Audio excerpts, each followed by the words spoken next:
Coklat kita, humor sufi, pasti nikmat. Assalamualaikum warahmatullahi wabarakatuh. Waalaikumsalam. Wih, Gus. Ya. Ini kita nggak ketemu berapa hari ini. Itu udah pakai seragam apa ini? Wah, ini pecinta alam. Yang benar. Iya. Kayak linmas apa ini? Linmas, enak aja. Kita tuh naik turun gunung, menjelajah alam, menyusuri sungai, laut, pinggiran pantai itu. Karena memang harus peduli dengan alam. Kadang ketemu petilasan, ketemu makam, ketemu candi, ketemu batu-batu menhir. Wah. Ketemu rondo apa, Pak? Ya itu jangan diekspos toh ya. Oh iya. Nah, itu pembicaraan di luar syuting. Oh iya. Ya. Kalau sampai istri denger kan bahaya kayak gitu. Saya tadi loh barusan berantem sama istri. Loh, kenapa? Persoalannya makan. Nah, saya kan makan, kesorean mau makan di meja makan. Saya tanya ke istri, "Bu, ini ikan apa?" "Oh, itu kue ya." Kue. "Ah, ini ikan loh." "Iya, itu kue namanya." "Loh, ya nggak mungkin. Kalau nama kue itu kan kue Black Forest, brownies, kue tiramisu. Ini ikan, Bu." Harus baca pengetahuan. "Ya nggak bisa. Ikan ya ikan, kue ya kue. Kalau ini memang kue pasti ada lilinnya." Saya bilang gitu. Jadi salah paham. Berantem. Iya. Tapi kami tuh suka ngobrol banyak di meja makan. Yang paling menggetarkan tuh ketika tiba-tiba istri tuh tanya kan, "Nanti kalau kita meninggal dunia, dimakamkan di mana?" Ini dahsyat, jarang-jarang pasangan suami istri mikirnya tuh istri di dunia, istri di akhirat, suami di dunia, suami di akhirat. Pernah ngobrol gitu. Saya bilang, ayah sebenarnya sudah menyiapkan lahan, areal untuk pemakaman di kakinya Gunung Lawu. Persoalannya, siapa yang mati duluan? Kalau ayah yang mati duluan, tenang, temennya banyak. Kenalan demit, setan ya toh, mau reksa gunung banyak. Ya. Tapi kalau ibu yang duluan, kan ibu kesepian. Berarti kita harus memikirkan ulang nih lahan pemakaman. Wah, iso gitu. Loh, serius, Mang. Itu memang kami ini pasangan dunia akhirat ya, beda sama situ-situ yang dipikir rondo. Saya juga kemarin nggak pulang-pulang. Ya main tuh kan. Istri saya langsung WhatsApp. Udah lupa pulang ya? Oh iya, Sherlock, saya bilang. Lokasi rumah sendiri lo bisa lupa tuh gimana? Ya. Rumah itu jangan hanya rumah hari ini, Kang. Rumah masa depan juga perlu dipikirkan. Kira-kira pertimbangan untuk menentukan ya, Gus. Pada saat kita ngobrol mengenai di mana tempat pemakaman kita, itu bakal enak nggak didengar sama pasangan atau lawan bicara atau siapa? Ya kalau situ niatnya mau kawin lagi ya dia curiga, nggak enak ngobrolnya. Kalau tulus itu loh, tulus tuh aman kalau tulus. Kalau gelagatnya kelihatan, wah. Tadi Gus Chandra bilang di Gunung Lawu misalnya, pertimbangannya apa gitu? Loh kalau saya kan nyaman, udara sejuk, ya kan. Dan saya sering ke sana, pasuluan saya di sana. Ya Gunung Lawu. Saya sudah kenal yang nunggu sini siapa, yang nunggu sana siapa, sudah temenan baik, kan nggak kesepian. Lagi pula kalau di perkotaan itu kan ongkosnya gede, mati aja ada biayanya, ada panitia kematiannya, ada laporannya yang berbelit-belit. Belum lagi nanti kalau mayat ditumpuk, wah mosok arep ditumpuk. Ada yang ditumpuk, ada yang diberdirikan loh sekarang ya. Masa? Jadi di pemakaman yang mahal itu apa di daerah Jonggol itu, katanya jenazah itu berdiri gitu. Jadi lebih sempit lagi arealnya. Kok bisa ya? Kok diberdirikan? Ya nggak tahu. Jangan-jangan kayak yang di Bali itu di mana, Mang itu? Yang disenderkan di pohon-pohon itu? Trunyan. Terus di Sulawesi ada yang di gua-gua itu ya? Ya, ada yang di gua, ada yang disenderkan aja, dianginkan gitu. Ini kok ternyata model pemakaman, model persemayaman itu macam-macam di Nusantara itu ya? Ada yang pernah meneliti nggak ya? Nah itu.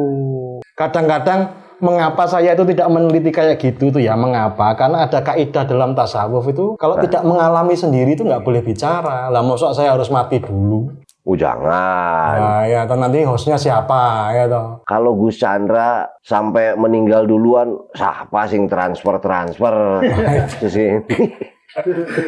Kateli. Bendera kan bisa, apa bendera Oh duluan? iya.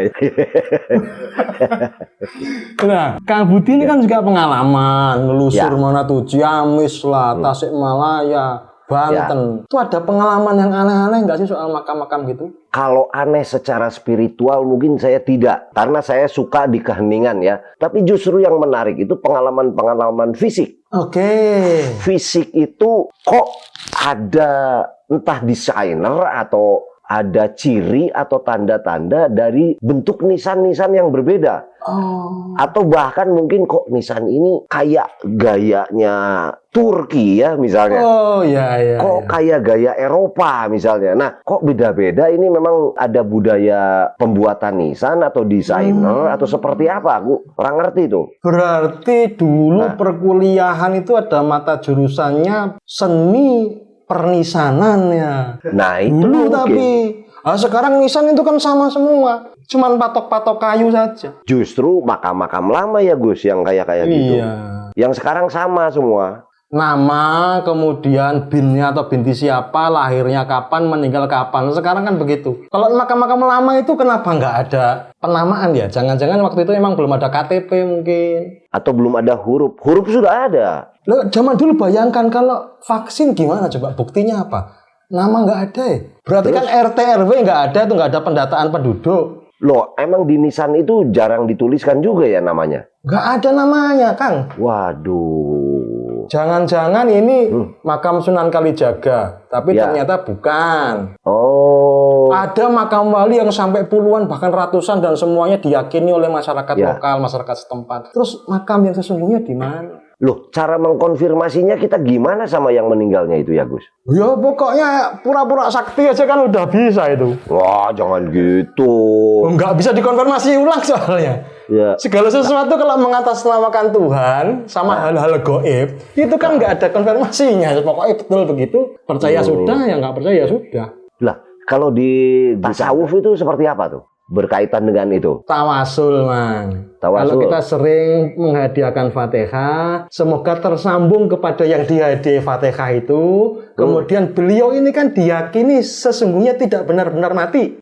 Masih hidup dan menerima rezeki dari sisi Allah. Oke. Loh, sudah meninggal saja masih bisa memberi manfaat kok. Contohnya, objek wisata ziarah. Wisata religi. Iya, wisata religi. Di sekitarnya ada tidak hanya orang jual beli bunga dan kemenyan, tapi juga ada warung-warung kopi, ada warung-warung makan, ada yang jual souvenir dan lain sebagainya. Itu padahal si fulan atau fulana yang didatangi sudah meninggal, masih memberi manfaat walaupun sudah meninggal. Kepada yang hidup di sekitar. Iya, nah itu kan sebenarnya sudah berkurang, sudah nyaris nggak ada. Sekarang tanah masih basah, keluarga sudah sengketa sudah ribut warisan. Jadi kalau kembali lagi tadi, untuk mengkonfirmasinya ini sulit, maka solusinya kayak apa nih Gus? Kalau dulu ya, semasa Gus Dur masih sugeng, masih ada Gus Dur yang bisa connecting dan connected dengan si sohibul makom,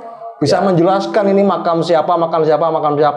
Sepulang Gus Dur dari situ rame peziarah. Atau Habib Lutfi rame peziarah. Tapi kalau saya yang datang padahal saya sudah foto-foto, video, posting, tetap nggak rame. Iya. Orang apa nggak percaya ya? Saya juga pernah sampai di posting Gus. Saya kan ke makam, datang ke makam, posting aja udah. Wah, besoknya, Kang berapa Kang besok keluarnya nomor? Loh, saya bilang, jadi masalah kepercayaan orang tuh mungkin ya. Padahal di makam itu, terutama makam-makam Cina sama Londo ya, Belanda ya, yang ada harta karun di situ ya Kang ya? Ya pernah terjadi cerita dimakamkan dengan benda-bendanya katanya kan. Dan memang pernah terbukti juga kalau di Bandung nih ya, ada memang makam yang longsor karena sekarang banyak hujan gitu. Lalu makam ini memang longsor aja ke sungai. Ya ada juga yang tulang belulang, ada juga benda-benda rupanya gitu. Contohnya benda-benda apa? Benda-benda pribadi sih memang ada seperti jam tangan, tongkat, hal-hal yang pribadi sifatnya. Dan kalau dijual pun tidak terlalu signifikan gitu ya. Udah terlanjur bongkar kuburan ternyata nggak seberapa lakunya. Itu kan cuman kena longsor, bukan dibongkar, bukan mau dicuri. Ada juga keyakinan kalau meninggalnya malam Jumat Kliwon atau Selasa Kliwon, harus dijaga 40 hari 40 malam. Bisa Karena- dibongkar oleh para pencari jimat. Dapatnya tali kafan, ya tali kafan diambil, yang jahat itu dapat lidahnya jenazah. Lidah dipotong ya. Iya, dan motongnya katanya harus gigit, coba bayangkan. Itu untuk apa, Gus? Pesugihan biasanya. Oh, jadi meninggal malam Jumat. Malam Jumat Kliwon ya, Kliwon. Oh, Kliwon. Atau Selasa Kliwon. Oh, gitu ya. Nah. Masih ada yang begitu ya, keyakinan gitu. Masih. Makanya nanti kalau ada rencana meninggal, jangan Kliwon-Kliwon lah. Ya, ya, ya. Ngerepoti orang banyak itu. Ya, coba nanti tak rencanakan. Iya. Mang, tapi yang itu, Mang, yang kuburan-kuburan berdiri tadi, menarik Ya. itu. Itu jangan-jangan menhir itu. Justru begini, kalau di daerah Kulon, makam-makam tua itu jangankan tulisan, Ah, bentuk nisannya pun hanya batu saja, dan kita suka mengenal dengan istilah batu satangtung, batu Oke. diberdirikan gitu. Ya mungkin 30 cm ke atas lah gitu. Jangankan ada huruf gitu ya. Bentuknya aja cuman begitu aja. Yang menarik itu kalau kita main ke Kanekes, Gus, Baduy, pemakaman yang pertama tidak ada yang sedih di situ ya, orang-orang Baduy. Kedua, mereka gali, terus jenazahnya ditidurkan, lalu ditumpuk lagi sama tanah, tidak ada tanda sedikit pun. Loh. Dan 40 hari ke depan, itu sudah boleh ditanami padi, tanaman, tumbuhan. Loh, kecanggul dong. Jadi memang tidak ada bekasnya gitu. Artinya ada sebuah budaya yang di Kanekes itu bahwa yang kita kuburkan itu sudah bersatu lagi dengan tanah. Ya sudah, lebih baik kita melakukan hal yang lebih produktif buat kehidupan. Ditanami apa lagi di atasnya gitu. Bahkan kita tidak boleh tahu di mana makam ayah kita gitu. Wah, Iya, makanya tadi tidak ada kesedihan tuh itu. Oh, si Eta maut, ayo kuburkan. Udah, kuburin aja. selesai gitu aja. Selesai aja. Nisan sebagai penanda peradaban pernah hidup seseorang itu. Tidak. Batu sedikit pun tidak ada tanda di sana. Wah. Menarik juga kalau pendapat mereka bahwa lebih baik tanahnya dipakai untuk yang hidup, lebih bermanfaat katanya begitu. Nah, tapi Nusantara ini kan terlalu luas ya. Ujung sana Ya. sampai ujung sono itu kan peradaban juga ditandai oleh nisan-nisannya. Betul. Cuma tempatnya memang ada pasarean. Oh. Artinya kalau ada sebuah tempat dia sebut pasarean, di situ sebetulnya makam-makam. Pasarean itu pasarnya jualan apa? Bukan pasar. Oh, bukan. Asal katanya sare. Sare itu tidur, gitu kan? Pak Sarean, jadi tempat ditidurkannya mungkin begitulah. Oh. Ya, tapi tanda bahwa di situ pernah ada hidup seseorang dalam bentuk batu atau nisan tadi nggak ada. Cuman arealnya di sini, jangan jauh dari situ gitu. Oh, iya. Kurang lebih Area gitu. saja ya. Nah, ketika kemudian tanah makam sekarang menjadi produk konsumtif, belum meninggal pun sudah harus beli, dan yang tanah kita beli itu sebagai penanda strata sosial, nggak bercampur dengan pekuburan umum, ini sebenarnya apa yang terjadi, Mang? Kalau menurut saya sudut pandang orang pada saat menganggap hal-hal yang sifatnya materi atau bisa kita sebut juga dengan ego mungkin di situ ya. Oke, iya. Mungkin kita sedang hidup, lalu kita melihat pemakaman orang seperti A. Kita masih punya ego untuk lebih dari itu. Kalau saya meninggal harus lebih bagus dari itu. Oke. Saya pikir dari sifat orangnya aja, sampai mereka berani beli tanah makam dengan harga sekian misalnya. Ya, kalau itu kan jadi membuka kesempatan menurut saya untuk dinas pemakaman atau orang, siapapun lah orang yang menjual lahannya tadi. Gengsi itu ternyata dibawa sampai mati, gengsi ya. Ya, maka dari itu, tadi saya kenapa nanya Gus itu, Gus kenapa pertimbangannya di Gunung Lawu gitu? Karena otak saya ini masih di kota. Kalau di kota itu kan ada memang wilayah pemakaman. Ada seseorang, salah satunya contoh kemarin Kang Eben meninggal, Ya. rekan kita. Ya. Beliau ini dimakamkan di halaman rumahnya kan. Oh iya. Jadi di halaman rumahnya aja, nggak di mana-mana, bukan di pemakaman. Ini menurut saya juga ada budaya yang menarik dari kejadian kemarin saudara kita Kang Eben ini. Dan bukan hanya Kang Eben saja, mungkin ada beberapa juga orang yang pernah melakukan itu. Tapi kalau kita meninggal tiba-tiba ingin pemakaman yang normatif, maka kita akan diarahkan oleh dinas pemakaman dan pertamanan kan, harus di situ. Yang kata Gus Chandra nanti akhirnya dipaksakan karena makam ini jarang ada yang datang keluarganya, ya wis dicabut aja nisannya, nanti tumpuk lagi. Nah itu. Gara-gara ngobrol di meja makan soal kematian tadi bersama Ya. istri, kami berpikir ulang tidak di Gunung Lawu, tapi di pekarangan rumah juga. Rumah yang di Solo. Ya, ya, Cuman ya. itu perizinannya bagaimana ya, Mang? Selama lahan itu milik kita, kenapa perlu izin juga sebetulnya? Oke. Tapi kan paling tidak tetangga gitu ya, RT RW gitu mengetahui Iya, toh iya, iya. lahannya sih milik kita. Kalau orang-orang kayak kita ini kan bisa nanti medeni wong ya kalau. Nanti kalau ke Bandung main, Ya. tak ajak sama saya di tengah kota Jalan Dago itu ada mall. Bandung Indah Plaza itu BIP. Oh. Nah di sudutnya dekat kantor polisi, di situ ada lahan kurang lebih 200 meter kosong dari dulu. Saya mau beli 2 meter buat makam saya. Nah, jadi orang ziarah itu di tengah kota. Ada nisan Budi Dalton di tengah kota. Emang beli 2 meter tuh motongnya sertifikat gimana? Ya, nggak apa-apa, yang penting buat tanah makam saya aja. Gitu. Saya ajak ke tempat yang lebih menarik. Apa? Wow, ini entah Padepokan, entah Pasulukan. Yang lenggah di situ, itu lebih dari juru kunci. Wah, ini Grandmasternya Pernisanan Nusantara. Pernisanan Nusantara. Wah, iya. Waduh. Seorang Gus masih muda, tinggalnya di Sidoarjo, tapi keliling kemana-mana untuk mengunjungi makam. Di sosmed itu orang suka pamernya baju baru, mobil baru, rumah baru, makanan enak. Dia pamernya tuh nisan. Nisan? Ini orang kurang kerjaan ini. Waduh. Makhluk aneh itu di era milenial. Ya. Gus Chandra kenal. Namanya Gus Lutfi Ghazali. Gus Lutfi Ghazali. Ada. Assalamualaikum Gus. Assalamualaikum Gus. Waalaikumsalam. Sehat. Ya, dia. Kita baru ngelihat saja wajah beliau itu sudah langsung identik dengan nisan Demak.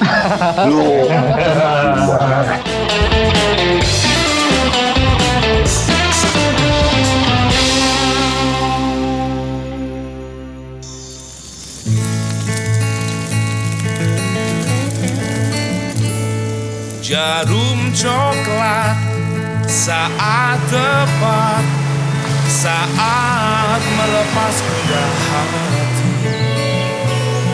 Hanyut dibuai rasa mantap, senang mengenang hati puas. jarum coklat.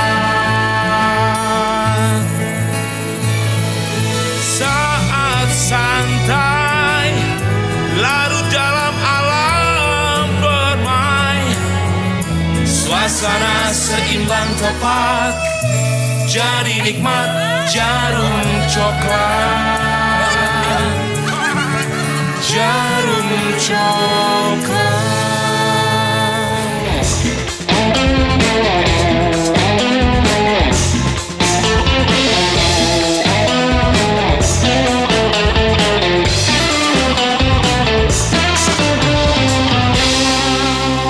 Gus, bagaimana kabarnya Gus? Alhamdulillah sehat, Gus Chandra, Bape sehat. Di sini juga, Sehat, alhamdulillah. Jawa Timur lagi dirundung duka ini, erupsi Gunung Semeru. Mudah-mudahan semua yang ada di sekitaran Jawa Timur diselamatkan oleh Allah Subhanahu. Amin, amin ya rabbal alamin. Gus Lutfi, ketika terjadi bencana alam seperti ini, ada sejumlah korban, ya insya Allah semuanya selamat. Ada kematian, semoga juga jumlahnya tidak banyak. Tapi juga ada kehilangan jejak peradaban, Gus. Itu yang dilakukan oleh teman-teman yang berkecimpung di dunia arkeologi, kepurbakalaan, dalam menelusuri jejak-jejak yang hilang itu pripun, Gus? Nah, ini yang beda mungkin Gus. Kalau kami sebagai biasanya dikenal oleh kawan-kawan lain itu dengan serbutan sarkop. Bahkan kalau teman-teman ada yang menikah, gelar saya itu bukan SUD lagi tapi MKUB Gus, Magister Kuburan. Ada yang tanya sama saya, itu gimana caranya dapat gelar MKUB itu? Harus selesai di kuburan 41 hari 41 malam. Minimal harus SAG, Sarjana Alam Gaib. Itu fakultasnya poliklinik Gus dan akademik. Saya kembali lagi ke pertanyaan Gus Chandra. ada beberapa hal memang yang berbeda dengan sejarawan umum, saya bilang begitu. Kalau sejarawan umum itu kan ketika melacak peradaban yang sudah terkubur, entah itu karena bencana alam, entah itu karena alasan lain dengan cara ekskavasi. Ya, lah kami ada metode unik sebenarnya, terutama bagi kami yang berasal dari kalangan pesantren. Ada metodologi yang kita sebut sebagai metodologi pentaswian. Jadi pentaswian itu bermula dari folklore sebenarnya. Folklore itu identik dengan punden desa. Ada beberapa punden desa. Punden itu kalau di peradaban suku lain itu dikenal dengan tokoh pembabat alas, membuka lahan wilayah tertentu. Itu ada yang tidak berwujud kuburan, entah itu bentuknya punden biasa ataupun pohon-pohon besar-besar. Tapi ada juga punden itu berwujud dengan kuburan. Oke. Harus permisi dulu kepada para pepundan itu. Iya, mau nggak mau ya begitu. Oh iya. Ini yang nggak ada dalam buku-buku, Mang. Mohon dulu. Lah itu alat kelengkapannya untuk permisi apa? Apakah perlu bawa keris yang betok atau keris putut kembar atau keris sajen itu atau bawa bunga? Enggak juga, Gus. Sama seperti yang panjenengan tadi katakan. Metodologi sebenarnya simpel, yaitu tawasul. Tawasul itu kan sebenarnya kalau diartikan secara agama Islam, tapi menyambungkan frekuensi sebenarnya. Wah, ini kalau ngobrol soal kuburan memang frekuensi. Ini sinyal langsung hilang-hilang lah ngobrol soal kuburan. frekuensi berarti ini. Saya itu, Gus. Ulangi Gus. Yo, nyambungkan frekuensi gimana tadi caranya? Tawasul biasa kalau diartikan gitu, membaca Fatihah, entah itu dengan cara berdoa selanjutnya atau dengan ritual yang lain. Kalau saya biasanya cuma cukup dengan kirim Fatihah. Ada sebenarnya, tapi ya sebagai murid nggak elok untuk diucapkan di halayak umum. Karena ada beberapa hal yang memang sifatnya itu adab murid, Gus. Ya. Itu pasukan yang dibawa, apakah perlu persiapan dan penyiapan tertentu sebelum menjalankan misinya dari makam tua ke makam kuno ke makam lama berikutnya? Apakah harus puasa? Apakah harus topo bisu? Tidak celometan? Nah, juga sebenarnya kalau beberapa kali saya dimintain tolong harus ditemani minimal 3 orang. Jadi tidak saya sendiri karena khawatirnya ketika ada pengalaman-pengalaman yang sifatnya non rasional itu bisa kita indera bersama, entah itu indera penciuman, entah itu indera pendengaran, paling tidak kita sama-sama mengalami. Jadi ketika saya bercerita bukan lagi suatu hal yang subjektif. Wah, Kang, itu kalau pas lagi penelitian kesurupan itu apa yang harus kita lakukan? Langkah-langkah mengatasi kesurupan. Loh. Sampean kan dukun lama jadi dukun. Gini, tapi saya bukan masalah kesurupannya dulu, Gus, untuk menangani itunya. Justru yang menarik, Gus Lutfi ini berangkatnya itu dari mana gitu loh. Kalau misalnya di akademik ya, bentuk penelitian, tugas misalnya. Kok tiba-tiba ke nisan?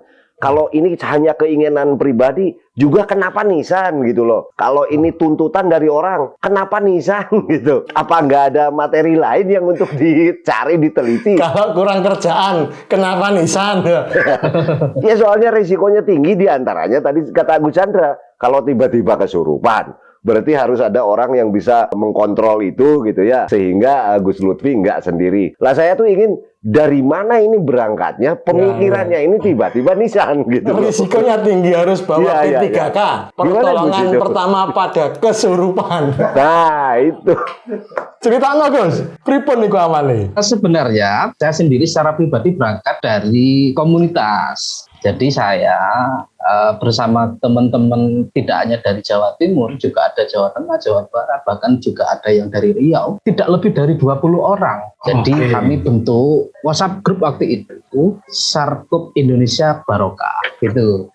Saya amati mungkin berbedanya saya dengan kawan-kawan yang lain, saya kan berangkat dari dunia kampus. Jadi ketika melihat satu hal yang saya kira itu patut untuk dijadikan subobjek penelitian, saya tekuni. Akhirnya pertanyaannya, kenapa kok nisan? Karena di nisan ini ternyata menyimpan banyak hal, Gus, daripada hal-hal yang saat ini mungkin kita tahu. Misalkan, dari sekian banyak kasus yang ada di lapangan yang pernah saya temui, makam-makam kuno yang ada di Jawa Timur identik langsung dinamain oleh orang setempat dengan nama makam Syekh Subakir. Padahal dari corak nisan, dari bentuk nisannya saja, kita tahu nisan yang disebut nama Syekh Subakir itu ternyata nisan abad 18, bukan nisan beliau yang sudah hidup di abad 14 ke atas. Iya, ya. betul, berarti Syekh Subakar itu berarti mungkin. Atau Subaru. Tapi menarik pertanyaanmu, Mang, soal kenapa nisan. Iya. Saya tuh berpikir lama ketika pas pulang ke Solo, perempatan sebelum rumah itu kan ada pojokan jualan peti jenazah. Iya. Saya mikir, orang ini mata pencahariannya sekitar kuburan itu doanya gimana ya? Ya Allah, semoga peti jenazah saya laku. Berarti kan resikonya kematian itu doa itu. Ya. Semoga tiap hari ada yang meninggal gitu ya. Gimana coba orang berdoa itu? Dia meminta penghidupan yang lebih baik, tapi resikonya orang lain yang mati kena musibah. Ayo. Nah, ketika mengerucut pada nisan-nisan Nusantara, pada nisan-nisan para ratu, para raja, para wali, itu awalnya apakah dimulai dari pekuburan umum dulu, sak nemune nisan dulu, dilihat polanya, atau bagaimana? Atau spesifik ke makam wali? Ada beberapa hal, kita juga harus tahu, perbincangan tentang nisan Nusantara ini sudah dilakukan oleh senior-senior kita, terutama akademisi-akademisi, yang beliau hidupnya di dunia kampus. Katakanlah kalau di Jawa Barat ada sosok yang akhirnya menjadi referensi utama, beliau bernama Uka Chandra Sasmita. Kalau yang teman-teman sekarang familiar mungkin yang menjadi rujukan utama di setiap kajian nisan itu salah satunya Pak Hasan Ambari almarhum. Beliau berdua hidup melakukan hal-hal yang sifatnya menurut saya fundamental, peninggalan arkeologis Islam Nusantara. Termasuk peninggalan beliau adalah penamaan tipe-tipe yang selama ini kita kenal baik secara dunia akademik maupun khalayak masyarakat awam. Tipe-tipe nisan ada berapa, Gus? Kalau membaca rujukan yang pernah dilakukan oleh dua tokoh yang saya sebutkan tadi, minimal kalau di Jawa itu hanya disebutkan dua saja, Gus, Demak Troloyo. Demak dan Troloyo. Demak berarti merujuk pada peradaban Demak Bintoro yang pernah dipimpin oleh Raden Fata. Troloyo sendiri diidentikan dengan nama tempat yang berada di Trowulan, Kabupaten Mojokerto. Ada juga pesisir utara. Akan tetapi, Gus, dari sekian banyak uji lapangan, setelah saya juga membaca kajian hasil riset kawan-kawan arkeologis, saya merasa tidak puas. Nah, ada hal-hal yang saya tangkap dan saya kira itu perlu dielaborasi kembali dan diteruskan kembali semangat beliau-beliau yang sudah meninggal yang kita sebut para suhu arkeologi Islam Nusantara. Kalau dilihat-lihat kan sepertinya tidak cuma Demak sama Troloyo lah ya. Madura punya cirinya sendiri. Cirebon, Surabaya mungkin. Mataram kuno. Ini ketika menemukan perbedaan-perbedaannya, Gus Lutfi ini sekaligus menemukan pembeda-pembedanya. Bedanya apa aja, Gus? Antara Demak, kemudian Troloyo, Surabaya mungkin atau Banyuwangi, bahkan Madura, Cirebon. Perbedaan spesifiknya mendasarnya apa, Gus? Kalau selama ini kajian arkeologi itu kan hanya sebatas inskripsi dan epigraf, tulisan yang ada di suatu benda yang kita sebut benda arkeologi. Ternyata ketika di dunia nisan itu, sebelum masuk ke tulisan yang ada di sebuah nisan, bentuknya saja sudah menampilkan corak tertentu, Gus. Dan merupakan ciri khas dari wilayah masing-masing. Wilayah masing-masing itulah yang saya sebut sebagai induk peradaban nisan. Kalau berbicara induk peradaban nisan, berarti merujuk pada peradaban yang pernah ada di saat zaman dahulu kala. Baik itu diakui secara akademik atau tidak diakui secara akademik. Ini jangan khawatir. Kita ini, Humor Sufi, kami ini sudah memperkenalkan istilah baru, akademistik. Jadi tidak diakui di dunia akademik, masih bisa diakui di dunia mistik, ya kan? Ditambah dengan menyanologi. Menyanologi. Syarat. Tapi Gus, pernah nggak ada satu kesimpulannya? Apakah itu bentuk-bentuknya hanya ada di Nusantara atau pernah ditemukan juga di luar Nusantara dengan bentuk yang sama? Kalau berbicara bentuk nisan itu berhubungan dengan minimal dua hal. Nisan orang tua kita dulu itu berhubungan dengan sisi ideologis, berarti si A pernah berguru sama si B. Meskipun beliau meninggal di wilayah Jawa Barat, Jawa Tengah misal, nisannya ya tetap pakai pakem gurunya beliau. Itu yang pertama, ideologis. Yang kedua, genealogis, sistem kekeluargaan. Sejauh beliau meninggal, meskipun di luar wilayah pusat kekeluargaan beliau, identitas itu tetap melekat di nisannya. Ketika beliau hidup dengan corak batik, dengan pakaian, pusaka misalkan. Ketika beliau meninggal, identitasnya dengan nisan. Sebagai pangeran tuh pernah saya terpikir. Saya ini diem-diem pangeran loh ya. Iya. Saya pernah berpikir, itu para pangeran, para gusti yang dimakamkan di Imogiri, itu kan menggunakan baju kebesarannya. Pangkat terakhirnya digunakan. Itu kenapa nggak di kain kafan? Atau apakah kain kafannya setelah baju besar? Itu gimana ya, Gus? Cara ilmu agama gimana, Gus? Memang yang perlu dibicarakan kalau berbicara di dunia kematian itu memang kita agak riskan, Gus, dengan alam-alam doktrin yang sudah kita pelajari, entah itu di madrasah, entah itu di pesantren atau di tempat yang lain. Akan tetapi kalau di dunia perkuburan, kenapa kok kita tidak meneliti entah itu pakaian yang beliau kenakan ketika masih hidup terus dikubur? Itu kan ada rambu-rambu, kecuali orang-orang yang syahid tidak boleh dikain kafankan. Beliau meninggal dengan pakaian yang dikenakan. Tetapi kebesaran-kebesaran beliau, pangkat-pangkat yang pernah beliau raih ketika beliau masih hidup, di nisan-nisan kuno itu juga dicitrakan jejaknya. Entah itu bersifat simbol tertentu atau ciri khas yang lain. Jadi ada ya di nisannya itu penanda pangkat ya, ada ya? Ada.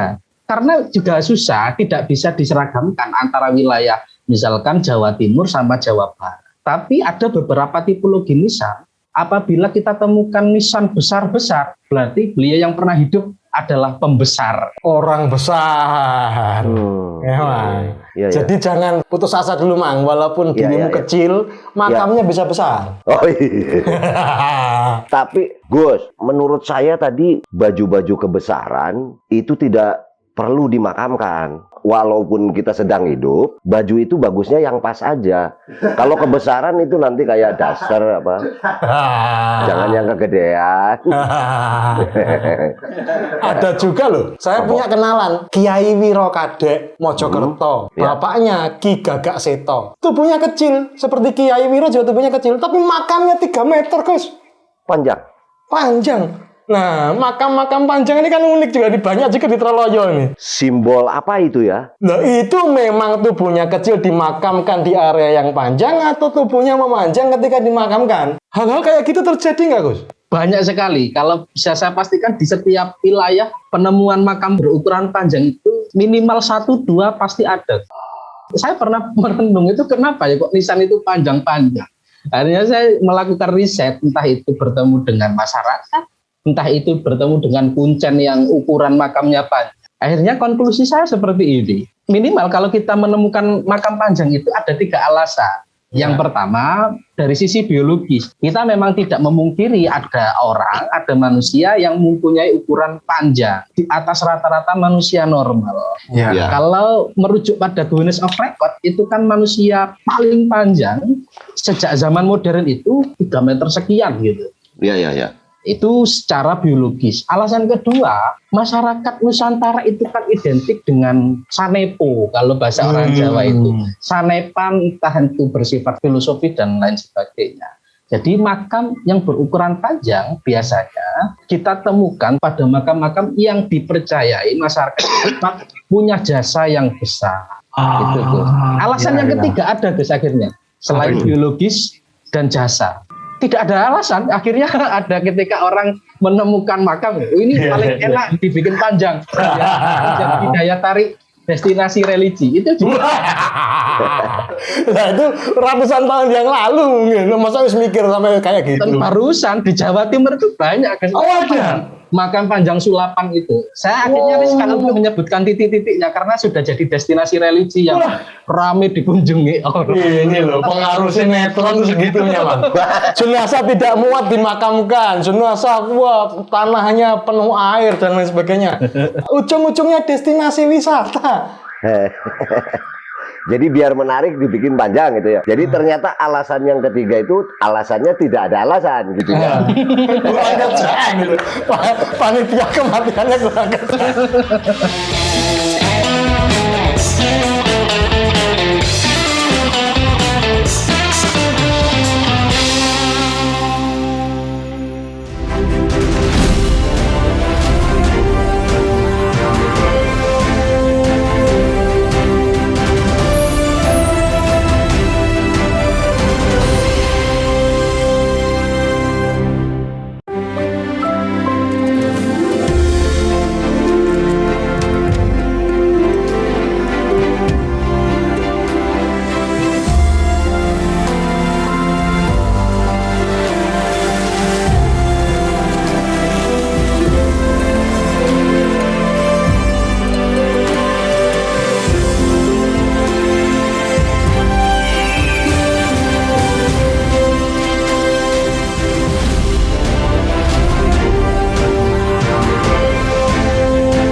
Makanya Gus, perlu adanya Bawasku, Badan Pengawas Kuburan. Sertifikasi Kuncen. Bener. Kalau kerjaan gini kan saya nggak punya saingan Gus. Kalau jadi sastrawan sudah ketemu babi susah saya. Iya betul. Tapi ketika terjadi penguburan, Gus, semakin susah kita menemukan jejak ini makam siapa, pernah hidup siapa di sini. Itu kita bisa menelisiknya dari bentuknya nisan atau dari sulur-sulur ukirannya, istilahnya apa itu Gus? Kurawal. Atau dari tanda-tandanya, mungkin kalau ada bintang berarti berpangkat. Kalau ada suryanya, oh ini mungkin orang Majapahit, nih surya Majapahit. Kalau ada bulannya, oh ini mungkin dulu ikut partainya. Partai apa? Kalau ada beringin gimana? Jadi kita masuk ke bab simbol-simbol yang ada di nisan. Sampai sekarang saya juga belum bisa menemukan jawaban pasti Gus. Karena sulit ya kalau meneliti di dunia nisan itu, referensi yang sifatnya ditulis oleh suatu peradaban tertentu yang kita kaji nisannya itu nyaris hilang. Entah itu peradaban timur yang saya sebut Jawa Timur, entah itu Aceh sekalipun. Aceh saja penelitiannya itu baru tahun 1980-an oleh Usman Yatin. Di Jawa itu belum ada Gus ya. Akhirnya ya patokannya ya cuma Demak Proloyo, pesisir utara saja nisannya. Bu, yang melibatkan kami ini paham Jai Langkung loh. Nanti dirawuke masuk tulis sendiri ya. Ya Bang. Bedanya apa Gus? Ada lambangnya matahari itu siapa dan kenapa, bulan, bintang. Jadi kalau simbol yang ada di nisan itu sangat identik dengan tata surya. Makanya saya tidak bisa menjawab apakah iya ketika kita menemukan nisan dengan simbol surya langsung diidentikan dengan Wilwatikta atau Majapahit. Sedangkan di arkeolog dari kampus saja, dari dunia akademik, bukan akademistik kalau ini, masih belum menyepakati, masih belum mengiyakan bahwasanya simbol Majapahit itu adalah surya. Tapi paling tidak kalau di nisan itu surya matahari yang bisa kita lihat biasanya. Bulan itu ada yang sabit, kita biasanya sebut wulan tumanggal, yang beberapa asumsi orang diidentikan dengan ulama. Karena dilihat dari beberapa contoh nisan yang bersimbol wulan tumanggal identik dengan makam ulama. Tapi juga saya tidak bisa mengiyakan apakah iya apakah enggak. Yang nomor 3, kalau tadi wulan tumanggal bulan sabit, ada yang purnama. Biasanya kita sebut purnama sidi. Matahari, bulan, dan bintang terakhir. Baru kalau tidak ada inskripsi kalimat huruf-huruf di zaman itu. Begitu Gus. Jadi kalau bicara simbol, asumsi saya 3. Yang pertama, simbol itu sebagai strata sosial. Ini yang agak susah kita uji tes karena naskahnya lagi-lagi rujukan utama kita hilang untuk berbicara nisan. Jadi matahari, bulan, bintang itu apakah hierarki strata sosial? Yang nomor 2, simbol yang ada di nisan itu hanya berfungsi sebagai ornamen belaka. Ornamen. Nomor 3, yang ini yang agak susah. Jadi hanya sekedar indah-indahan saja, tidak sedang fungsi apapun. Wah, bisa terkecoh nanti biasanya ikan kue tadi ya. Ada Bunga-bunga ya. Ternyata cuma iseng saja itu yang grafir atau yang ngukir ya bisanya motif itu gitu ya. Makanya agak susah juga Gus. Misalkan di Jawa Timur itu ornamen di Surabaya, saya sebutkan tipe Surabaya itu surya itu kan matahari.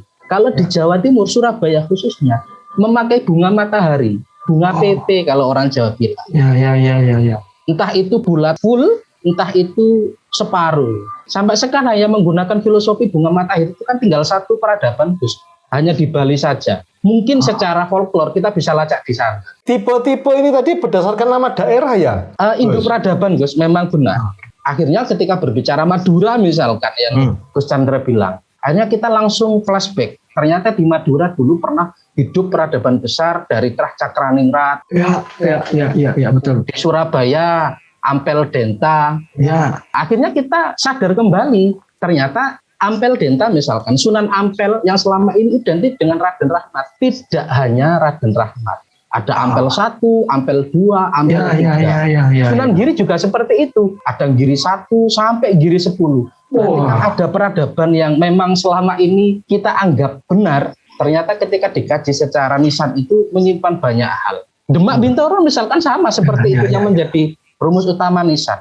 Ternyata kan Demak itu tidak hanya era Sultan Fatah, tapi juga era Trenggono, era Pati Unus itu juga melakukan hal-hal yang sifatnya kebudayaan dalam sisi nisan. Ya, era Prawoto juga ya. Era Prawoto. Nah, pengaruhnya tipe-tipe ini berdasarkan nama jejak peradaban, pusat peradaban tadi, apakah jauh?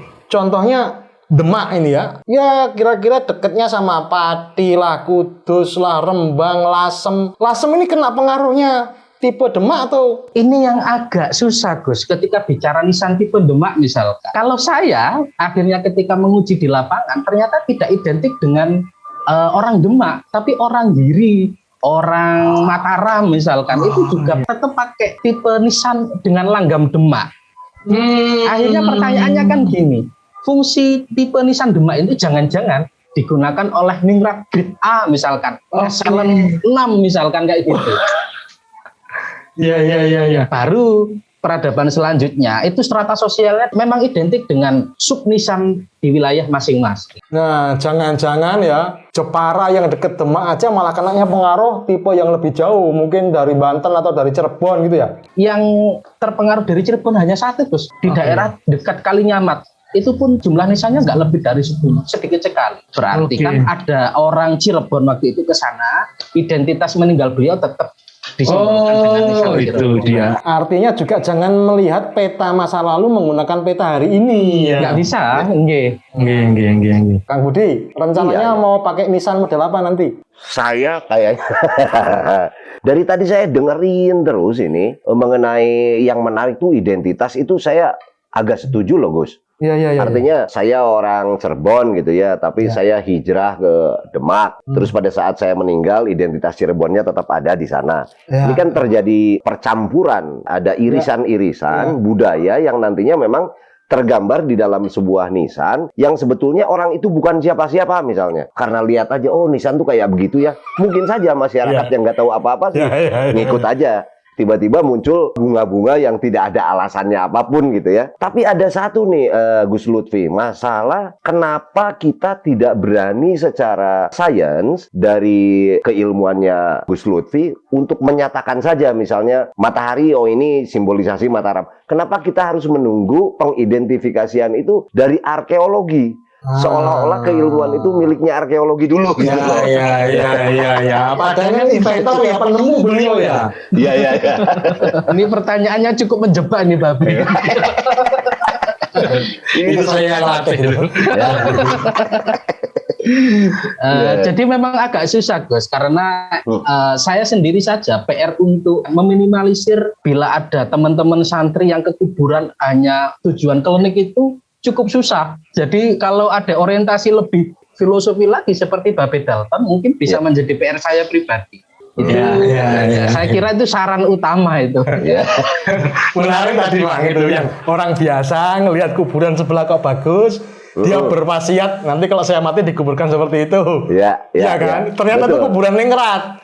Dia yang orang biasa 100-200 tahun kemudian menjadi wali itu gara-gara dikira ningrat. Didatangi lewat cerita turun-temurun gitu ya oleh Kuncen. Karena sebelum meninggal Kuncennya dibayar dulu. Cen, nanti ceritain saya yang bagus-bagus ya. Begini-begini. Gitu. Pelacakan jejak dari Kuncen gimana Mas? Informasinya seberapa signifikan? Kalau di angka 1 sampai 10 kuncen-kuncen yang ada di kuburan kita itu belum bisa dijadikan sumber rujukan utama secara ilmu. Karena sudah tercampur dengan mitologi, sudah tercampur dengan folklore. Akhirnya yang menjadi PR kita, saya sendiri misalkan, untuk menyaring informasi dari Kuncen. Misalkan di kuburan kita itu ada satu masalah yang menurut saya masalah itu adalah yang saya sebut dengan legenda yang dikuburkan. Legenda yang dijadikan monumen. Misalkan yang paling mungkin Babe jika pernah dengar legenda Jakataru yang mengintip bidadari turun dari kahyangan. Itu ada kuburannya dan jadi destinasi religi. Tidak hanya di satu titik, ada lebih dari satu titik. Dan kuncennya ada, dirawat oleh masyarakat setempat. Itu kan agak susah kita untuk menyaring dan memfilter. Dengan upacara-upacara spiritual ya. Hall-nya juga ada Gus, perayaan. Saya pernah datang ke situ loh Gus. Jadi saya datang ke makam Jakatarup itu kan. Kuncen langsung cerita kan bahwa Jakatarup ini gini barokahnya ini, maunatnya ini gitu. Sebentar Pak Kuncen, saya datang ke sini bukan mau ke makam Jakatarup. Saya mau ke makam bidadari yang diintipnya di mana. Waduh, itu lupa disusun dongengnya kan. Loh, dari sekian banyak makam Ki Joko Tarub yang ada di Pulau Jawa, ada satu sebenarnya yang komplit Gus, tapi adanya di Madura. Itu sendangnya ada, kuburan bidadarinya ada, anaknya juga ada. Selendangnya ada. Yang di satu titik ada titik yang lain, tapi nyantai. Ada ya? Wah, boleh juga. Tinggal dilengkapi supaya menjadi destinasi wisata. Kalau perlu ada katalognya. Benar. Saya ini menariknya tadi masalah iki Gus Andra. Kuncen di dalam dunia ini ya, kalau kita akademik, ada katanya gitu ya, kata pola sistem mereka tuh ada yang disebut sumber dari sekunder, primer, dan lain-lain. Kalau dari Kuncen itu sebetulnya dia harusnya primer. Zaman dulu itu kan ada juga cerita dari makam ini dengan lakonnya sehingga bisa digambarkan orang yang masih hidup. Orang yang masih hidup itu bisa menggambarkan secara real karena memang sejaman hidupnya. Lalu cerita ini dibawa ke anaknya. Fungsinya masih sebagai juru kunci atau kalau di hukum disebut saksi kunci. Memang dia yang tahu tentang dongeng atau legenda-legenda yang ini. Turun-temurun. Tapi pada saat ada pendangkalan makna yang entah siapa yang melakukan bahwa Kuncen itu sekarang hanya juru doa gitu misalnya ya. Juru hadoroh gitu kan ya. Ini kan sudah turun juga makna. Bahkan Kuncen kadang-kadang, Pak Kuncen kalau bapaknya yang ini yang mana? Loh nggak tahu saya. Nah padahal kan tugas Kuncen sebetulnya saat itu dia menjaga atau bahkan sebagai saksi kunci. Apalagi yang menarik nomenklatur sekarang di pemerintahan. Mereka ini nggak disebut Kuncen lagi. Juru pelihara. Jadi cuma melihara, itu kan lebih dangkal lagi. Nah narasi-narasi ini saya bilang harusnya malah diperkuat lagi plus data gitu loh.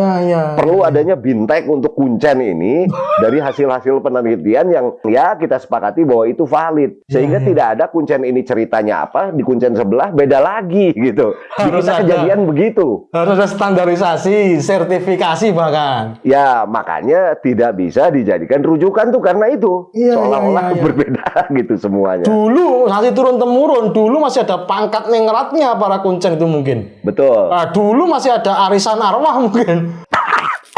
Arisan arwahnya gimana? Ya kumpulnya sama orang-orang ahli kubur kan ya pergaulannya di situ-situ aja. Kenal dengan baik si mbak ini, saya ini segala macam tiap hari tiap malam. Yang ngerusak itu orang-orang yang nyari nomor itu loh. Nah, itu. Terus kan terpengaruh judul kuncinya nih, lumayan penghasilan dari situ. Mengaranglah cerita kan begitu mulainya mungkin. Plus sinetron. Plus sinetron, betul. Tadi menarik yang kata Gus tiba-tiba kesurupan. Loh ini saya bilang ini kuncen malah kesurupan. Di Jawa Barat khususnya kan ada legenda menarik tuh Gus. Gus Lutfi. Tiba-tiba kuncen lagi berdoa gini, kesurupan malah dia. Terus kata kuncen itu, kaulah Prabu Siliwangi katanya. Lalu saya tanya, yang keberapa? Dia langsung terus, yang keberapa? Ya, makanya belajar dulu sebelum kesurupan. Menarik. Kayak tadi, Sunan Ampel Denta gitu. Ampel berapa? Gitu kan.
Memang kita itu ketika berbicara nisan, teks-teks yang ada di dunia akademis yang kita baca itu belum cukup untuk membedah satu sejarah di bentang Nusantara ini. Harus ada kerjasama dari masing-masing pegiat. Saya kepingin memperlihatkan kecantikan nisan. Ini. Sip. Sangat. Ternyata persoalan serius ya nisan ini ya. Kalau diseriusin jadi luar biasa ya. Karena yang menariknya di simbol tadi, Gus. Siapa tahu ada coding-coding tertentu gitu, ada tanda-tanda tertentu di situ. Cara seseorang dimakamkan jangan-jangan ada peristiwa politiknya di situ. Ya, mungkin ada yang disembunyikan, dirahasiakan. Ada yang untuk pengecohan, ya kan? Sebenarnya makam raja, tapi ternyata hanya tumpukan batu bata. Tidak ada tulisan yang menandakan derajatnya, karena mungkin ada peristiwa politik yang harus menyembunyikan bahkan makam si raja itu. Siapa tahu jenazahnya mau diambil, makamnya mau dibongkar, mau dibuang ke laut dan lain sebagainya karena dendam politik. Nah ini menarik ini kalau untuk diungkapnya. Ini ada satu lagi sebenarnya di dunia kuburan. Tidak hanya nisan, denahnya sekalipun itu juga merupakan pengetahuan tersendiri, Gus. Denah. Iya. Jadi orang tua kita itu pakamnya luar biasa rumit.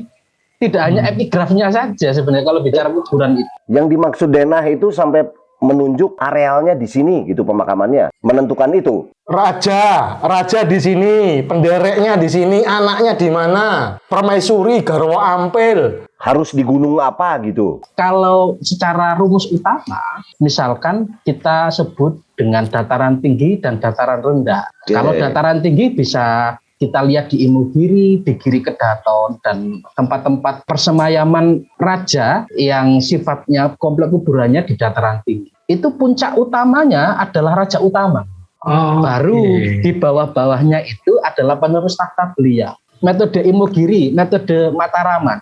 Beda lagi Gus dengan metode Giri Kedaton. Giri Kedaton itu para raja ada di puncak perbukitan, dataran tinggi. Tapi raja utama itu berada di sisi paling timur, raja-raja selanjutnya berada di sisi paling barat.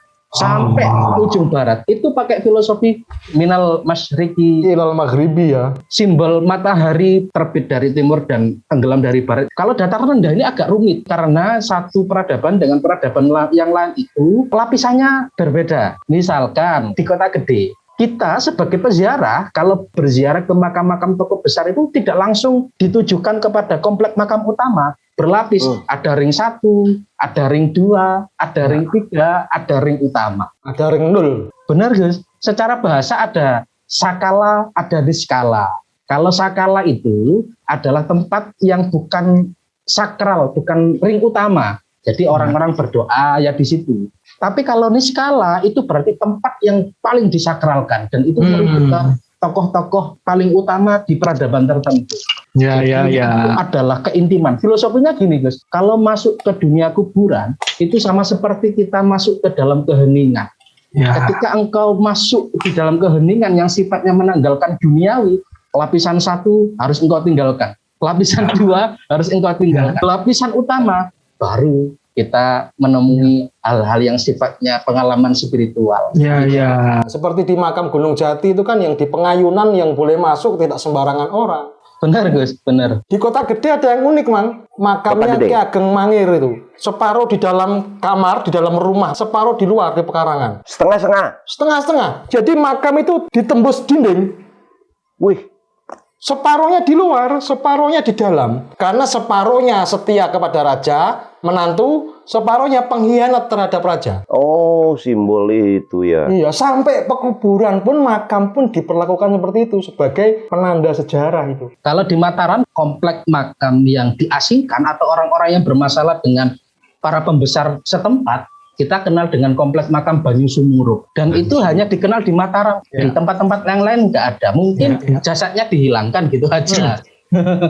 Tapi memang tatanannya itu luar biasa. Mumpung masih ngobrol masalah ini, saya cerita sama Babe Dalton. Karena ini berhubungan dengan Tatar Sunda. Saya beberapa hari kemarin itu ke Jasinga, Bogor Barat. Batasan dengan Banten. Di sana ada komplek makam besar yang saya kira itu memiliki tipe nisan sendiri. Berbeda dengan tipe nisan Banten, beda dengan tipe nisan Cirebon. Pertanyaannya ketika saya nyampe di sana, ketika saya cerita dan tanya ke Kuncen, jawabannya memang simple. Perkuburan itu harus dirahasiakan. Jadi memang tidak hanya satu orang Gus yang dihilangkan, tapi ada kuburan itu tidak hanya persemayaman jasad, tapi juga monumen bahwasanya ada peradaban tertentu. Jadi ketika mau menghilangkan, jangan dihilangkan secara politik saja. Keluarganya sampai beliau meninggal pun juga tidak diceritakan pada generasi sekarang. Luar biasa orang Nusantara ini. Mungkin makam intelijen itu. Waduh. Ada juga makam yang tidak mengendaki ada atapnya. Dibangun berapa kali pun pasti roboh. Ini kan juga aneh ini. Kalau yang saya sebutkan tadi kan yang menjadi rumus utama di Jawa itu tipe nisan Troloyo. Ya ini bentuknya.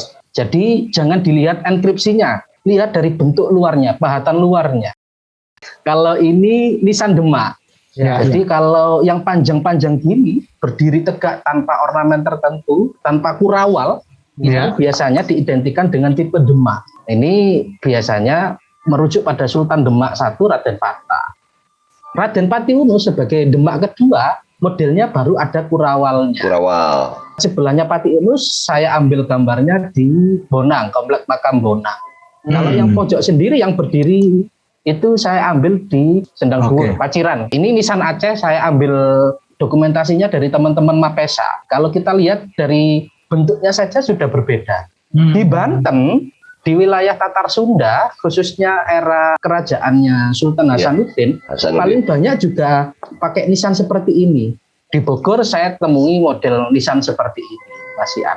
Jadi bisa dilacak apakah beliau Sultan Hasanuddin punya jalur kekerabatan dengan kerajaan Melayu sana. Jadi tidak hanya sebagai mau pesan nisan seperti Aceh gitu, enggak. Jadi faktornya kekerabatan. Kalau Surabaya seperti ini, kecil-kecil. Surabaya tidak mengenal tipe nisan besar, pipih seperti ini. Saya belum bisa menjawab, Gus, kenapa kok kurawalnya berbeda? Apakah itu berhubungan dengan hierarki strata sosial atau tidak? Saya belum bisa menjawab. Berarti sangat mungkin dulu pengrajin nisan pun adalah bagian dari kekerabatan kerajaan setempat ya, Kang? Sama seperti orang membatik sekarang. Batik yang digunakan oleh raja itu kan tidak diperbolehkan digunakan kaum biasa. Rakyat jelata ya. Dan pakem-pakem itu saya yakin merupakan hal yang memang harus dilakukan ketika berbicara dunia nisan. Ini nisan Giri, Gus, merujuknya ke Giri Kedaton. Apakah ketika denah itu harus sesuai paugeran pakem ya, itu kemudian ada perubahan menimbulkan gejolak-gejolak sosial pada masyarakat itu. Contohnya, hanya anak kandung yang boleh ikut di deretan area tertentu, kemudian ada anak mantu yang masuk. Itu ada pergeseran nggak nanti? Sepengalaman saya belum sampai sedetail itu, Gus. Tapi denah yang berhubungan dengan ring 1, ring 2 sampai ring utama itu paling tidak kalau tidak dihuni oleh keluarga inti berarti juga pasukan dan pendereknya. Bahkan tidak hanya manusia, Gus, yang dikuburkan di komplek utama itu. Ada yang pusakanya, ada turangganya. Itu luar biasa. Kalau manusia modern mungkin kalau mobilnya bisa dikubur sama-sama ya dikubur sebelah. Nah, itu. Dulu ada turangganya ya, ada kudanya pun dikubur kan jadi wingit, jadi angker sekali ya. Enggak, luar biasa tatanannya itu. Kalau lihat tadi dari Nissan, Gus Lutfi, itu kalau ingin tahu secara teknis itu bahannya apa kebanyakan itu? Bahan baku nisannya setiap daerah beda-beda. Ya, ada yang batu bener. Jawa Timur itu kalau di Ampel tadi itu menggunakan batu andesit. Tapi andesitnya andesit putih seperti yang sampai sekarang ada di Troloyo. Beda kan dengan batu andesit yang ada di Jawa Tengah, Magelang yang hitam. Nggak ada yang pakai baja ringan ya. Belum. Kalau di Giri Kedaton, peradaban Raden Pagung Giri itu pakai batu karang putih. Kalau di Madura, batu karang putih juga. Itu rumit juga untuk mengukur itu. Itu abad berapa kurang lebihnya itu? Jadi nisan sebagai patokan untuk melihat periodisasi sejarah dimulai dari yang kita sebut sebagai wali suci, wali songo lah dakwah islamisasi itu. Berarti kurun abad 14 sampai abad 18. Saya belum bisa mengiyakan, tapi beberapa kali ngobrol dengan beberapa kawan yang memiliki ketertarikan yang sama, peradaban nisan itu buyar pasca perang Jawa, Gus, sama Babi. Oh, perang Diponegoro. Iya. Pasca perang Diponegoro, kita sudah tidak memakai pakem apapun. Oke. Sampai di dunia kuburan. Ya. Apa yang terjadi? Saya belum bisa menjawab secara pasti. Karena kalau di Jepun itu nanti konspirasi. Entah itu berhubungan dengan pengaburan sejarah, penguburan tokoh-tokoh tertentu yang sifatnya juga. Ya misalkan era yang kita belum jauh masanya. Yang kita sebut DNA itu sampai sekarang kan kuburannya juga tidak ditemui. Belum lagi ketika ngomong Syekh Siti Jenar, belum lagi ngomong Trunojoyo. Tapi kalau tadi kan kita bicara simbol, di luar dari simbol itu kan suka ada identitas. Nama misalnya dituliskan. Nah, pernah tidak menemukan di abad itu nama ini dituliskan dengan huruf Palawa atau Jawa Kawi misalnya, atau Hijaiyah atau Arab atau apa? Yang sering ditemukan itu apa? Hijaiyah juga populer, huruf Jawa kuno juga populer. Ada ya, populer. Ada. Makanya saya agak membantah ketika ada hipotesa berbicara mengatakan seperti ini. Kenapa nisan di kita itu jarang mencantumkan nama? Ada yang mengatakan dunia tulis belum dikenal sebegitu masifnya. Padahal kita kan juga punya huruf-huruf kuno, tidak hanya dikenal sekarang. Memang ada pakem-pakem tertentu, Gus.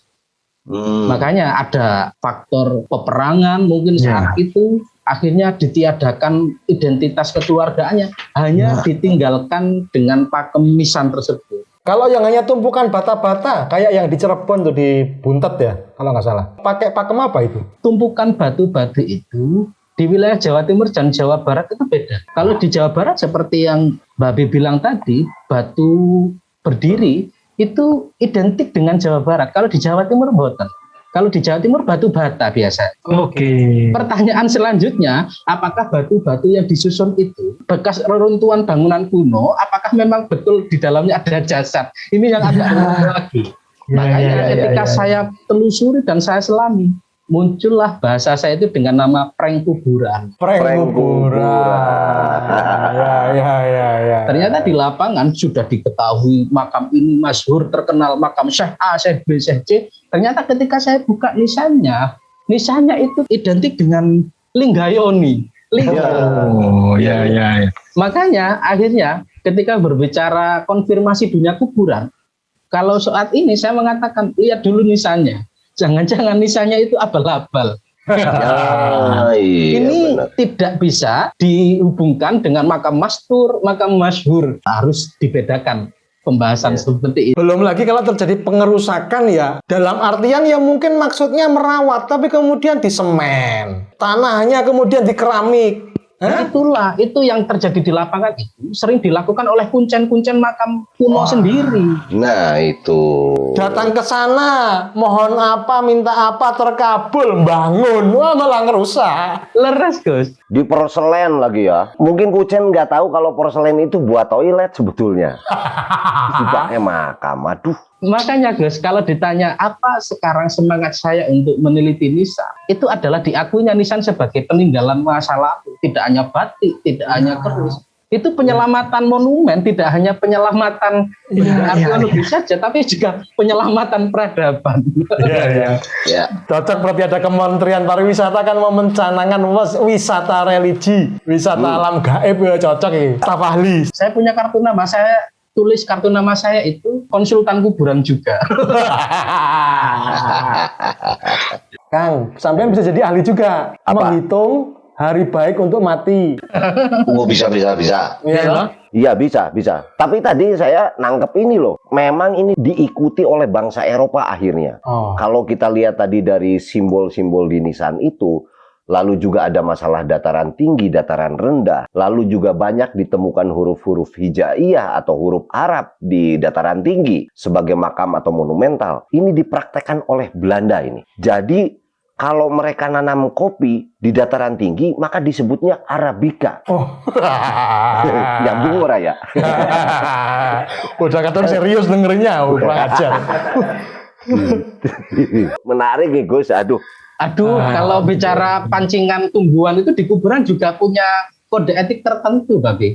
Jadi sebelum Kamboja, kalau bicara identitas kuburan, komplek kuburan terutama, biasanya identik dengan pohon besar-besar, beringin. Kalau makam yang pembesar-pembesar itu biasanya identik dengan pohon nagasari. Pohon nagasari. Agak susah. Betul. Kalau yang di ini Gunung Kawi pohon apa? Dewa-daru. Wah, itu ditungguin itu. Bijinya jatuh, daunnya jatuh, bisa jadi sugih jadi. Ya, kalau pohon besar-besar memang iya Gus, sama di pemakaman Jawa Barat mungkin Gus Lutfi juga lihat. Tapi ada salah satu ciri tertentu itu yang sampai sekarang masih dilakukan, yaitu menanam pohon hanjuang itu. Nah, kayak ki besi gitulah, hanjuang merah-merah itu. Nah itu juga salah satu simbolisasi. Kadang-kadang nisannya udah nggak ada, apa-apa nggak ada, mereka patokannya mencari hanjuang gitu. Karena hanjuang ini, kalaupun dia dimatikan atau dipotong, nanti tumbuh lagi. Jadi salah satu pohon yang tidak pernah mati hanjuang. Kalau ingin tahu bahwa makam ini tua atau tidak, maka kita lihat hanjuangnya biasanya patokannya.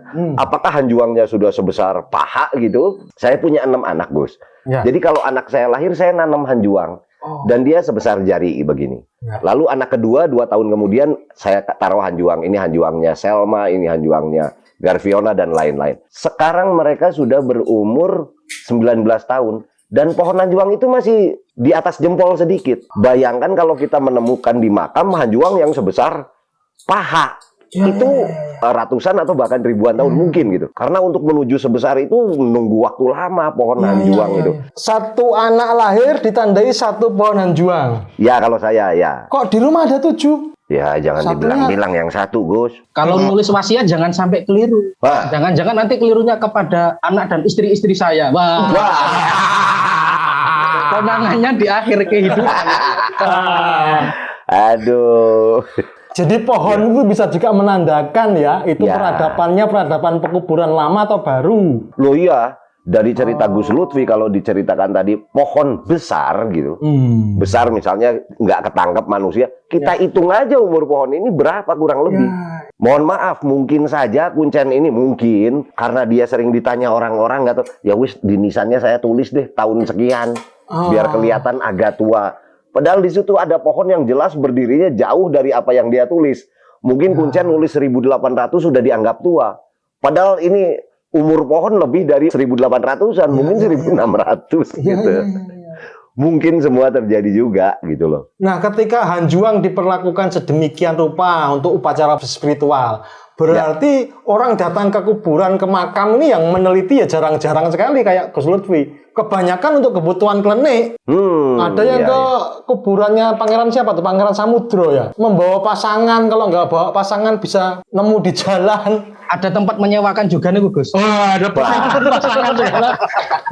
Gimana ini Gus? Itu malpraktek kuburan di tempat kita sih juga banyak Gus. Akhirnya tujuan utamanya itu sifatnya ukhrawiyah, sifatnya suci. Akhirnya karena oknum-oknum tertentu yang membelokkan praktek tersebut akhirnya menjadi pelanggaran secara syariat. Itu banyak juga Gus. Cerita-cerita dari dongeng Kuncen terutama. bahaya itu maksud saya bisa mendogma orang gitu sehingga percaya terhadap peninggalan ya sebutlah makamnya tadi. Benar.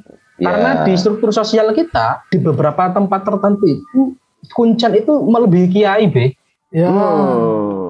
Itu dia persoalan besar itu. Jadi Ternyata ada banyak ini, persoalan juga Gus, besar juga gitu. secara sosial orang kita kan masih ada yang percaya tadi Gus lah pasang nomor apa. Jadi ternyata si makam ini diceritakan kalau ingin menang nomor datang ke sana 2 hari 2 malam. Datanglah orang-orang ke sana berdoa untuk minta dapat nomor. Malam pertama belum. Nah, malam kedua nih adalah ilafat gitu. Udah selesai turunlah gunung baru ketemu Kuncen dia. Pak Kuncen dari mana? Dari makam katanya. 2 hari 2 malam. Di makam mana yang sana? Coba tolong ceritakan itu makam siapa?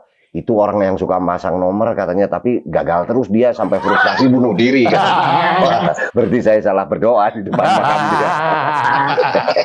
Belum lagi kan karena pengaruh-pengaruh mimpi itu kan mengecoh, mengaburkan cerita-cerita yang harusnya primer. Tapi Gus Lutfi ini pertanyaan terakhir Gus, kok disebut nisan? Itu dari asal kata apa Gus? Akar katanya sebenarnya sama dengan nisyan. Nisyan. Identik kan kalau kita manusia itu bahasa Arabnya kan al-insan. Al-insan itu identik dengan lupa. Makanya agar kita tidak melupakan tempat yang menjadi persemaian terakhir itu ditaruhlah penanda yang disebut dengan nisan. Biar tidak dilupakan. Tapi kalau diserap dengan bahasa lain identik sama juga orientasinya. Patok misalkan, patok itu kan juga tanda.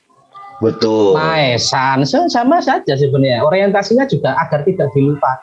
Berarti sebagai penanda kematian maupun sebagai warisan kebudayaan itu yang harus diselamatkan, Kang. Apa pertanyaan terakhirmu, Kang? Kalau saya sebetulnya lebih kepada kira-kira dari Gus Lutfi hasil dari penelitian ini, apakah sudah ada atau ya pengakuan dari kelompoknya si, mohon maaf ya, saintis atau akademisi? Karena kalau menurut saya penting gitu ini loh. Ya. Kalau saya akhirnya ditulis saja Gus. Entah itu diakui atau tidak. Buktinya ini adalah fenomena yang ada di lapangan. Bagaimanapun pengalaman bacaan saya, teman-teman arkeologis itu ketika melaporkan risetnya sifatnya hanya konfirmasi dengan penelitian-penelitian sebelumnya. Tidak ada elaborasi. Betul. Ya. Kalau saya sih tulis saja, diakui atau tidak, saya tetap ngopi. Oke. Pengakuan pertama kalau begitu dari saya deh. Saya akui ini sains gitu. Matur nuwun. Pengakuan berikutnya dari saya. Nah. Coba pertanyaan saya nanti kalian ini mau minta model nisan kayak apa? Waduh. Itu dirancang dari sekarang, kematian seringkali dianggap mendadak. Padahal itu peristiwa seumur hidup kok. Kalau ditanya sekarang saya bukan nisan Gus yang diinginkan Gus, tapi S-nya 2, nisan, bukan S-nya 1, nisan. Repot itu honornya host, co-host sama narasumber nggak cukup buat beli itu. Ya sampun, selamat bekerja, berkarya untuk pernisanan Nusantara. Terima kasih Gus Lutfi. Assalamualaikum warahmatullahi wabarakatuh. Assalamualaikum warahmatullahi wabarakatuh.